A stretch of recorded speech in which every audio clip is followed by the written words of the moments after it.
Assalamualaikum warahmatullahi wabarakatuh. Selamat pagi anak-anak ibu sekalian kelas 7.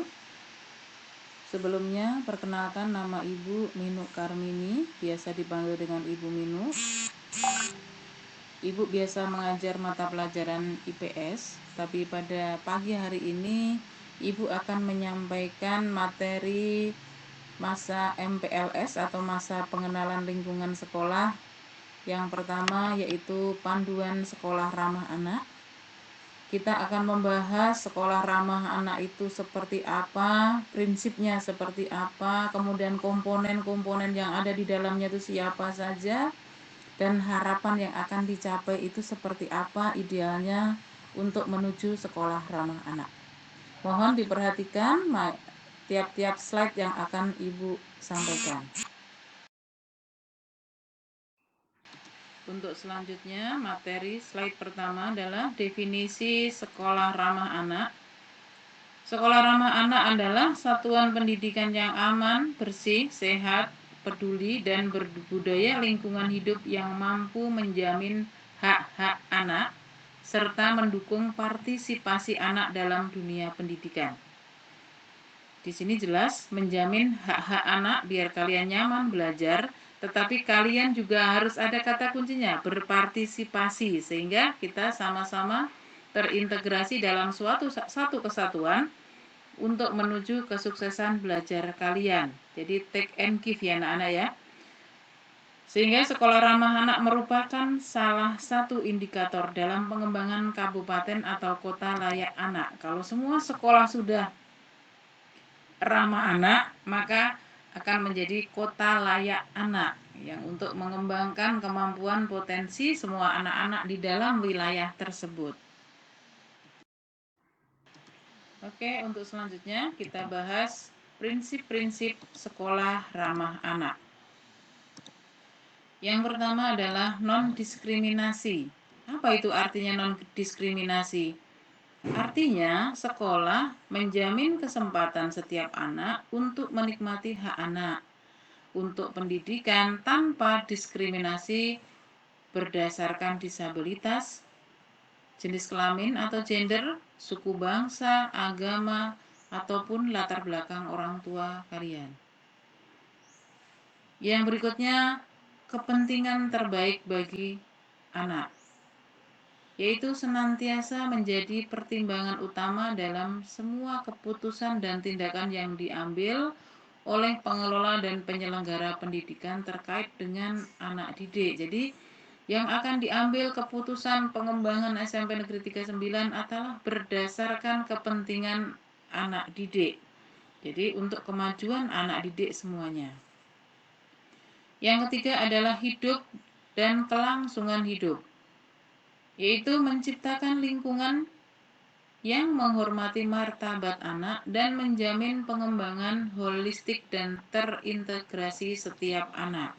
Jadi menjamin penghormatan bahwa kalian mempunyai martabat yang tinggi di mata hukum dan masyarakat. Yang berikutnya adalah penghormatan terhadap pandangan anak, yaitu mencakup penghormatan atas hak anak untuk mengekspresikan pandangan dalam segala hal yang mempengaruhi anak dalam lingkungan sekolah. Kalian boleh berekspresi dalam hal yang positif. Yang terakhir adalah pengelolaan yang baik. Jadi semua pengelolaan sekolah itu bertujuan untuk mencapai kemajuan peserta didik atau siswa semuanya.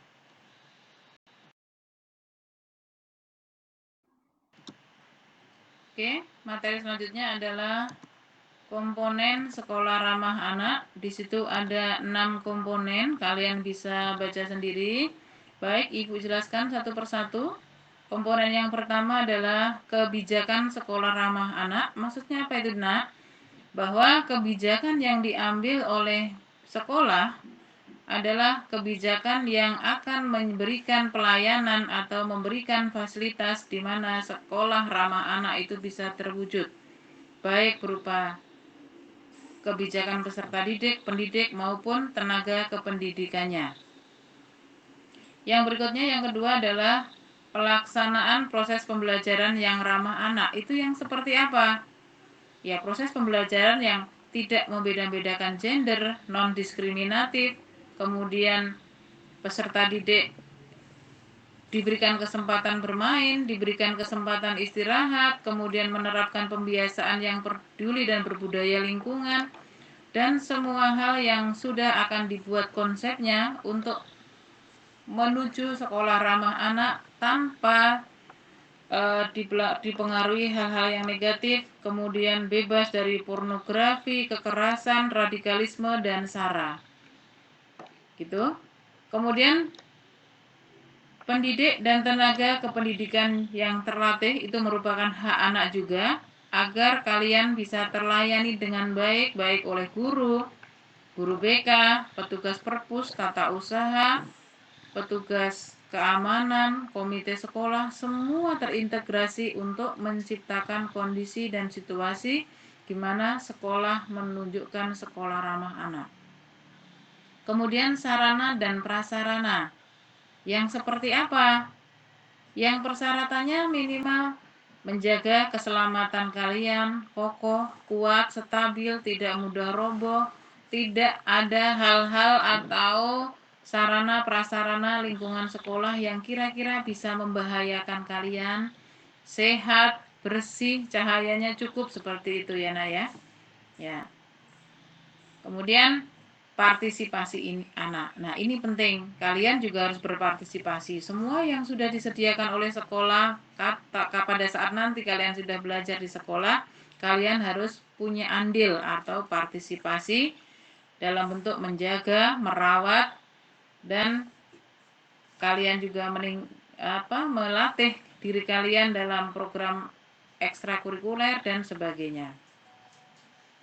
Yang terakhir adalah partisipasi orang tua atau wali murid, lembaga masyarakat, dunia usaha di sekitar kita, ataupun yang lainnya termasuk juga alumni-alumni sekolahan kita.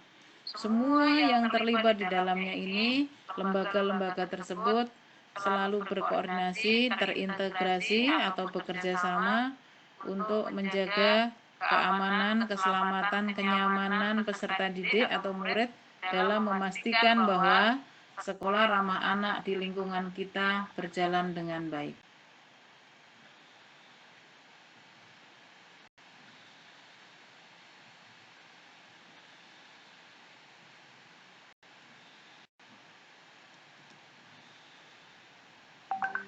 Nah, ini tahapan-tahapan untuk menciptakan sekolah ramah anak, mulai dari sosialisasi, kemudian seperti sekarang ini sosialisasi, kemudian penyusunan kebijakan yang pasti akan dilakukan oleh pihak sekolah, kemudian konsultasi anak, kalian itu pada level mana, maunya gimana, seharusnya seperti apa ya. Kemudian yang terakhir akan dibentuk tim sekolah ramah anak ya. Ini yang akan melaksanakan adalah pihak internal SMP 39. Kalian yang akan menikmati fasilitasnya, cuma yang tadi poin komponen kalian dituntut adalah partisipasinya ya.